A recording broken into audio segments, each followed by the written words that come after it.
Everyone, आज इस video lecture में हम बायोमोलिक्यूल्स चैप्टर में ही न्यूक्लिक एसिड के बारे में पढ़ेंगे। तो न्यूक्लिक एसिड्स क्या होते हैं? तो long chain polymers of nucleotides, ठीक है। These are long chain polymers of nucleotides, यानी कि मोनोमेरिक यूनिट क्या होता है? न्यूक्लियोटाइड्स। तो बहुत सारे न्यूक्लियोटाइड्स ज्वाइन होकर के न्यूक्लिक एसिड का फॉर्मेशन करते हैं। तो these are long chain polymers of nucleotides, so they are called polynucleotides, ठीक है। बात करते हैं हम लोग एक और टॉपिक, इसमें क्रोमोसोम्स भी है। तो क्रोमोसोम्स किसको कहते हैं? तो क्या होता है, तो बॉडी के अंदर जो सेल प्रेजेंट होते हैं, बॉडी के अंदर जो सेल प्रेजेंट होते हैं उसमें उसके अंदर न्यूक्लियस होते हैं, और न्यूक्लियस में जो है वो लिक्विड प्रेजेंट होता है, जिसको हम क्या कहते हैं? जिसको हम कहते हैं न्यूक्लिक, जिसको हम कहते हैं क्रोमोसोम्स, ठीक है। क्या कहते हैं? क्रोमोसोम्स कहते हैं। और ये क्रोमोसोम्स जो होते हैं ये प्रोटीन और न्यूक्लिक एसिड से मिलके बने होते हैं। तो it is a thread like structure. इसका स्ट्रक्चर इस तरह से cross like thread like structure होता है क्रोमोसोम का, और found inside nucleus of cell. Cell के अंदर, न्यूक्लियस के अंदर ये पाए जाते हैं। रिस्पॉन्सिबल फॉर हेरिडिटी, किसके रिस्पॉन्सिबल है? हेरिडिटी के। अब किसी भी लिविंग ऑर्गेनिज्म का क्या होता है ना, तो उसका जो कैरेक्टरिस्टिक्स होता है उसके एंसेस्टर्स पे बेस्ड होता है, यानी उसके पूर्वज पर होता है ना। जैसे कोई भी आदमी होता है वो अपने पेरेंट्स पे होता है, ग्रैंड पेरेंट्स की तरह होता है, उसका लुक, उसका हैबिट, ये सब। तो ये जो होता है वो हेरिडिटी के कारण होता है। They are made up of proteins and another type of liquid called nucleic acids. तो they are main information carrying molecule. Information carry कौन करता है? वह एक जनरेशन से and दूसरे जनरेशन में, तो वो करता है अपन nucleic acid. They are main information carrying molecules of the cell. By directing the process of protein synthesis, they are determined inherited characteristics of living things. ये बात पता चल गया। Nucleic acid are of two type. Nucleic acid दो type के होते हैं। एक तो आपका हो गया डीऑक्सी रिबो न्यूक्लिक एसिड, एक इंपोर्टेंट टाइप होता है डीएनए और आरएनए। डीएनए का फुल फॉर्म कोई पूछ लेगा या फिर एग्जामिनेशन में ही आ जाए या पूछ ही ले नॉर्मली, तो क्या होता है? Deoxy ribo nucleic acid DNA का फुल फॉर्म होता है, और रिबो न्यूक्लिक एसिड आरएनए का फुल फॉर्म होता है। अब इसमें जो main chemical composition of nucleic acid, ये कौन कौन से? ये तीन केमिकल कंपोजिशन होते हैं। न्यूक्लिक एसिड का हाइड्रोलाइसिस करेंगे तो तीन इंपोर्टेंट ये पाए जाते हैं। इसमें आपका पेंटोज सुगर पहला, दूसरा फॉस्फोरिक एसिड, और तीसरा नाइट्रोजेनियस बेस या नाइट्रोजन बेस आप कह सकते हैं, जो भी, ठीक है। तो इसमें जो पहला है पेंटोज सुगर, वो उसका क्या है वो देखिए। तो पेंटोज सुगर का ये स्ट्रक्चर इस तरह से होता है, ठीक है। ये जो स्ट्रक्चर है ये किसका होता है? पेंटोज सुगर का होता है। अब यहाँ पे एक लाइन, यहाँ एक लाइन, यहाँ एक लाइन, यहाँ एक लाइन। अब यहाँ पे बीटा, यहाँ जो पेंटोज सुगर होता है वो बीटा रिबोज होता है। तो ऊपर में OH होगा, यहाँ H, यहाँ पे क्या होगा? H OH H OH CH2OH H। इस तरह से ये क्या हो गया? पेंटोज हो गया। लेकिन इसका क्या नाम होगा? इसका नाम होगा बीटा डी रिबोज। क्या नाम होगा इसका? Beta D ribose. ये किसके लिए होता है? ये होता है शुगर फॉर, किसके लिए? For RNA. ये शुगर है आरएनए के लिए, और ये है आपका डीएनए के लिए। दूसरा वाला जो ये डीएनए, डीएनए में कौन सा होता है? पेंटोज। तो दूसरा होता है डीएनए में जो पेंटोज होता है उसका नाम होता है beta D two deoxy ribose, यानी ऑक्सीजन का रिमूवल होगा। सेकंड पोजीशन जो कार्बन, वहां पे जो ऑक्सीजन है यहाँ पे, इसमें से ऑक्सीजन को रिमूव कर दो तो ये क्या हो जाएगा? बीटा 2। यहाँ पे क्या था? OH था ना, OH था ना, यहाँ ऑक्सीजन हट गया, क्या होगा? Beta D2 deoxy ribose. Deoxy यानी कि ऑक्सीजन का क्या हो गया? रिमूवल हो गया यहाँ से। यहाँ O रहता, OH रहता अगर, तो किसका ये पेंटोज हो जाता? आरएनए का। और अगर यहाँ H है तो किसका हो गया? डीएनए का। बीटा D2 डीऑक्सी रिबोज, ये किसका पेंटोज हो गया? डीएनए के लिए। ये समझ में आ गया? इसको मिटाते यहाँ से मिटा देते हैं, और यहाँ पे आप नोट कर लीजिएगा। देखिए यहाँ पे OH है, यहाँ से O का क्या हो गया, रिमूवल हो गया, तो क्या इसका नाम है बीटा डी टू डीऑक्सीरिबोज। और फॉस्फोरिक एसिड होता है यहाँ पे, है ना। और फिर यहाँ पे नाइट्रोजनस बेस, नाइट्रोजन बेस भी इसको कहते हैं, नाइट्रोजनस बेस भी कहते हैं। तो nitrogen containing heterocyclic compounds called nitrogenous base. Purines और पेरिनिडीन्स, प्यूरिन्स में आपका होता है एडेनिन, गुआनिन। तो एडेनिन को कैपिटल ए से डिनोट करते हैं, गुआनिन को कैपिटल जी से करते हैं, यूरासिल कैपिटल यू से करते हैं, थायमिन कैपिटल टी से और साइटोसिन को सी से। अब डीएनए में प्रेजेंट होता है आपका एडेनिन, गुआनिन, साइटोसिन और थायमिन। और आरएनए में प्रेजेंट होता है, तीनों तो प्रेजेंट होता ही है, एडेनिन, गुआनिन और साइटोसिन। यहाँ पे प्रेजेंट होता है यूरासिल। तो इस तरह से इतना पहले आप अपने कॉपी में नोट कीजिए, इस वीडियो को पॉज करके फिर हम आगे और बताते हैं, ठीक है। हम ये नाइट्रोजनस बेस का पहले स्ट्रक्चर बताएंगे और फिर न्यूक्लिक एसिड का भी थोड़ा सा स्ट्रक्चर बताएंगे आज के इस वीडियो में, ठीक। वीडियो में बने रहें, अभी और न्यूक्लिक एसिड का स्ट्रक्चर और ये जो है 5 जो नाइट्रोजनस बेस का नाम बताए हैं उसका स्ट्रक्चर, एडेनिन का स्ट्रक्चर, गुआनिन का स्ट्रक्चर, साइटोसिन का स्ट्रक्चर, थायमिन का स्ट्रक्चर, यूरासिल का स्ट्रक्चर अभी हम बताने वाले हैं। तो बने रहिएगा इस वीडियो में। इसको पहले आप पॉज करके नोट कर लिए होंगे। अभी जो हम लिखाए हुए थे उसको पहले हम स्ट्रक्चर अच्छे से ड्रॉ करते हैं, देखिए, ठीक है। CH N C double bond C और यहां से सिंगल बॉन्ड, फिर एक बॉन्ड C से डबल बॉन्ड N, फिर सिंगल बॉन्ड C, फिर यहां डबल बॉन्ड H। इसका क्या नाम हो गया, इसका नाम हो गया आपका, और यहाँ पे आपका आ जाएगा NH2। इसका क्या नाम है, इसका नाम है एडेनिन। क्या नाम है, एडेनिन। इसको कैपिटल ए से हम डिनोट करते हैं, ठीक है। एक स्ट्रक्चर का ये एक नाइट्रोजनियस बेस होता है, 3 केमिकल कंपोजिशन देखे हैं ना, chemical composition of nucleic acid में, तो उसमें पहला बन गया आपका एडेनिन। अब देखिए दूसरा हम बना रहे हैं गुआनिन। क्या बना रहे हैं, गुआनिन बना रहे हैं, ठीक है।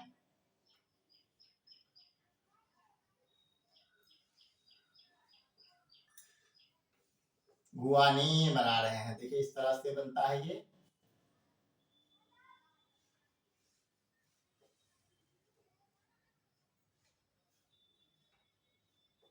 यहाँ NH2 जो है वो जुड़ा हुआ है और यहाँ पे कार्बोनिल ग्रुप है, इसका नाम है गुआनिन।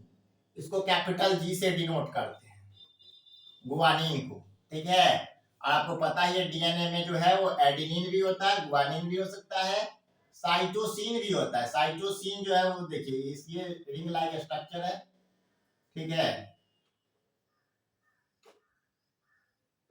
यहां से देखेंगे double bond C, single bond N, single bond C, यहाँ से सिंगल बॉन्ड, यहाँ से ये कार्बोनिल ग्रुप है तो डबल बॉन्ड O से ये जुड़ा हुआ है, यहाँ पे NH2 जो है वो है।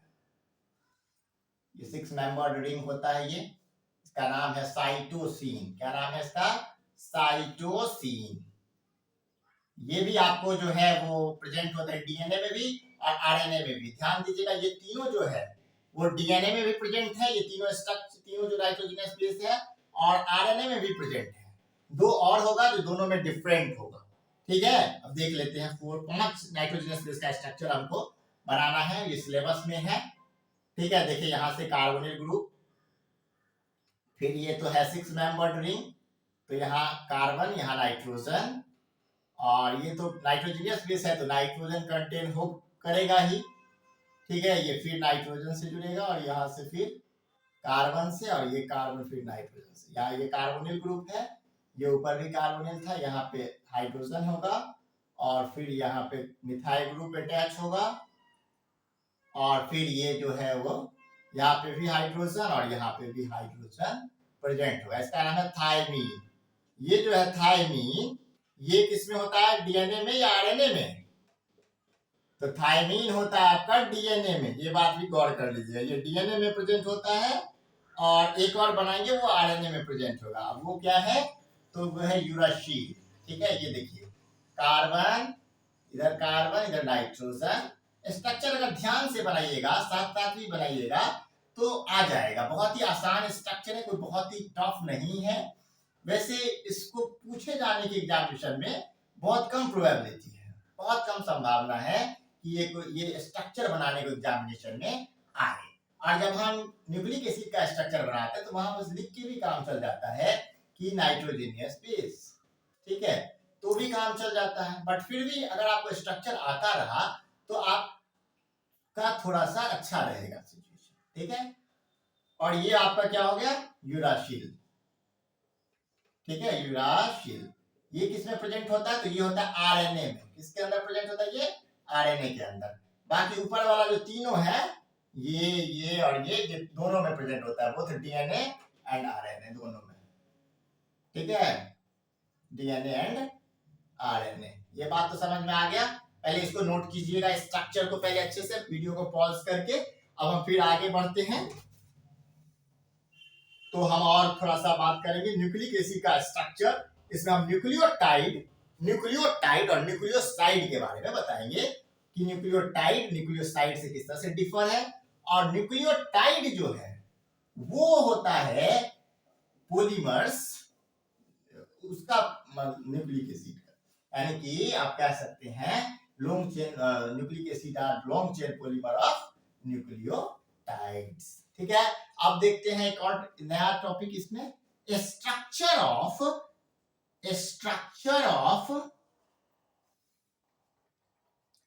Nucleic acid. Structure of nucleic acid का स्ट्रक्चर। इसमें हम दो चीज देखेंगे, न्यूक्लियोसाइड देखेंगे और न्यूक्लियोटाइड देखेंगे। न्यूक्लियोसाइड और फिर बात करेंगे न्यूक्लियोटाइड का। पहले न्यूक्लियोसाइड फिर न्यूक्लियोटाइड। अब देखिए इस दोनों में डिफरेंस ये है, मेजर डिफरेंस ये है कि केमिकल कंपोजिशन हम देखे थे, उसमें तीन चीज देखे होंगे। क्या सब देखे थे, तो पेंटोज शुगर देखे थे, फॉस्फोरिक एसिड देखे थे और नाइट्रोजनस बेस देखे थे।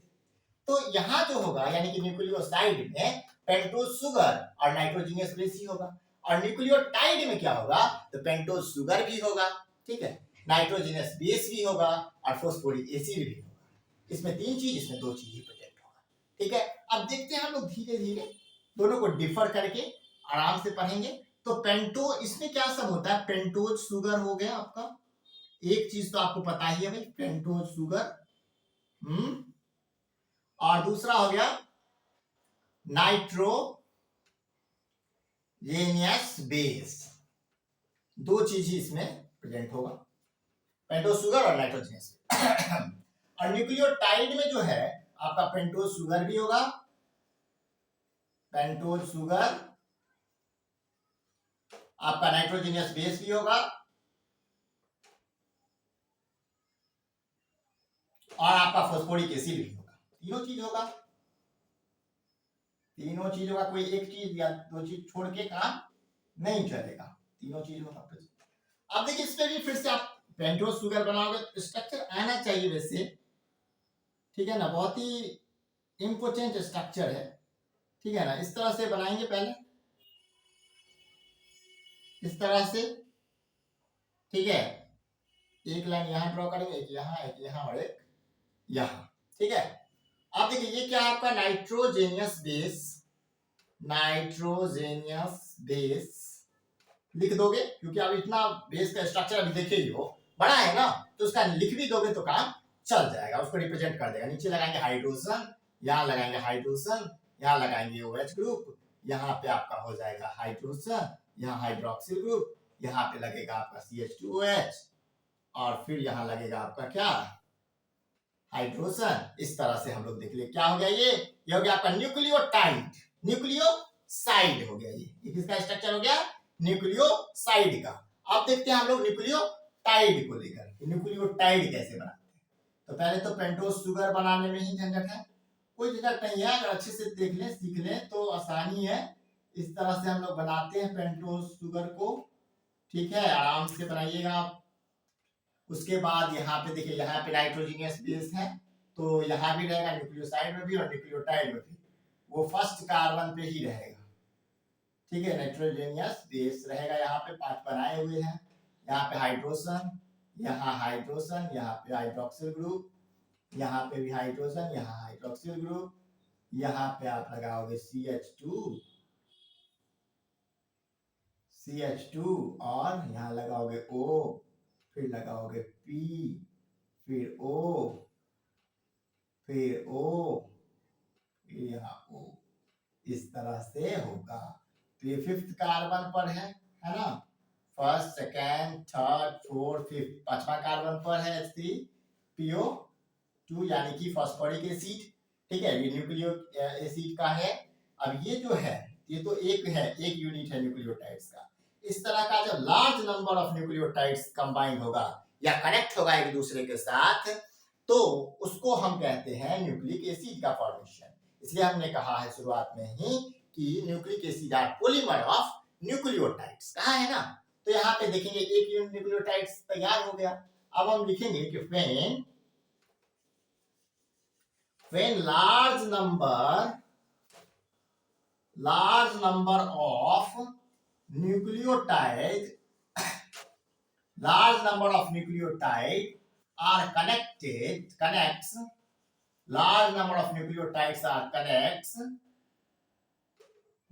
they form nucleic acid. ये क्या बनाता है, न्यूक्लिक एसिड बनाता है। ठीक है, न्यूक्लिक एसिड बनाता है। कैसे कनेक्ट होगा हम देखते हैं आराम से। देखिए शुगर, देखो शुगर का स्ट्रक्चर थोड़ा बनाना तो देख ही लिया, पेंटोज शुगर का कई बार बना है, तो इस बार नाम ही लिख के चलते हैं। शुगर हो गया, ठीक है, शुगर पे कनेक्ट है, मान के चलिए बेस, नाइट्रोजनियस बेस कनेक्ट है। इधर जो है, इधर क्या है, इधर है आप देखिए P double bond O OH, ठीक है, ये है। फिर देखो इधर इस तरह से यहाँ पे N रहेगा, क्योंकि N मतलब है मेन, बहुत सारा और भी ग्रुप जुड़ेगा इसमें। शुगर बेस से कनेक्ट है और इधर भी खुला है, और भी इधर लिंकेज होगा, और भी कनेक्ट होगा, और भी ये न्यूक्लियोटाइड्स कनेक्ट होगा इधर। ठीक है, इधर देखिए शुगर है, O है, फिर P double bond O OH O, फिर देखिए शुगर पे बेस है ना, फिर इधर से लिंक, मतलब इधर से जो है वो ओपन है, चैन ओपन है। ठीक है, और जुड़ेगा इसमें, और जुड़ेगा, इधर भी और जुड़ेगा। तो ये जो स्ट्रक्चर है, ये आप समझ सकते हैं किसका स्ट्रक्चर है, ये न्यूक्लिक एसिड का है। अब इसका ये जो लिंकेज जो होता है, लिंकेज को क्या कहते हैं हम लोग,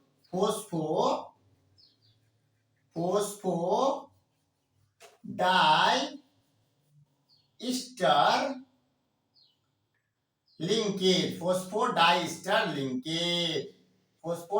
लिंकेज, जैसे पढ़े थे ग्लाइकोसिडिक लिंकेज, है ना, जो जोड़ता था, उसके बाद कई सारे लिंकेज पढ़े थे। तो यहाँ पे जो लिंकेज होता है उसका नाम क्या है, फोस्फोडाइस्टर लिंकेज। और ये न्यूक्लियोटाइड हो गया, बहुत सारे न्यूक्लियोटाइड कनेक्ट होंगे, ज्वाइंट होंगे बाय फोस्फोडाइस्टर लिंकेज के थ्रू, तब बनेगा न्यूक्लिक एसिड। न्यूक्लिक एसिड पता ही है कहाँ होता है, क्रोमोसोम में पाया जाता है। क्रोमोसोम जो बनता है वो न्यूक्लिक एसिड से और प्रोटीन से मिलकर बनता है। डीएनए पर है, आरएनए पर है, डीएनए का होता है डीऑक्सी राइबोन्यूक्लिक एसिड, आरएनए का होता है रिबोन्यूक्लिक एसिड। इस तरह से हम लोग आज की क्लास को पढ़े हैं। और अगर ये वीडियो आपको अच्छा लगा हो, इस वीडियो को लाइक करें, हमारे चैनल को सब्सक्राइब करें और बेल आइकन को प्रेस करें, जिससे हर एक वीडियो का नोटिफिकेशन आप तक पहुंचे। थैंक यू वेरी मच, इसको नोट कर लीजिए।